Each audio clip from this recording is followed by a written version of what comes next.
وہ ایک قاری صاحب تھے نا، قاری صاحب، وہ ایک بچے کو کہہ رہے تھے کہ تو گدھا تھا، میں نے تجھے انسان بنایا. وہ کوئی شرارتی ہوگا تو اب ایک دیہاتی کھڑا ہوا، وہ سن رہا، گاؤں کا بیچارہ سیدھا سادہ، اس نے کہا بھئی یہ گدھے کو بھی انسان بنا دیتے ہیں یار. وہ قاری صاحب سے آ کے کہتا ہے کہ قاری صاحب میرے پاس بھی ایک گدھا ہے، اگر آپ اس کو بھی انسان بنا دیں. انسان، آپ نے تو اس گدھے کو انسان بنایا نا. دیہاتی اپنا گدھا لے کر آ گیا، کہنے لگا اس کو بھی کیا بنا دیں، انسان بنا دیں. اب قاری صاحب کو اندازہ ہو گیا کہ یہ کھیلنے کا بہترین موقع مل گیا مجھے، اس سے کھیلتے ہیں تھوڑا سا. قاری صاحب نے کہا بھائی چھوڑ جاؤ اس کو، انسان والا مسالہ کچھ دن لگا کے رکھنا پڑے گا، تو جب کچھ دن مسالہ لگے گا تو انشاءاللہ یہ انسان بن جائے گا.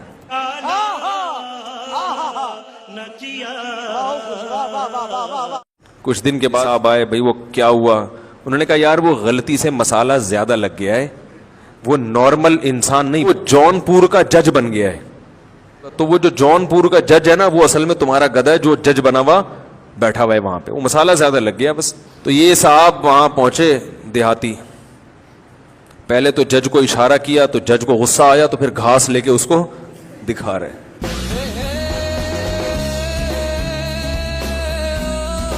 پھر ہوش ہوش کر رہا ہے، تو جج نے بلایا، کیا مسئلہ؟ کہہ رہے زیادہ شو مارنے کی کوشش نہیں کر. تو کیا ہے تو کیا اوقات کیا تیرا ہے تو گدھا ہی نا، وہ تو مسالہ زیادہ لگ گیا، تو کیا بن گیا؟ تو قاضی بن گیا جون پور کا.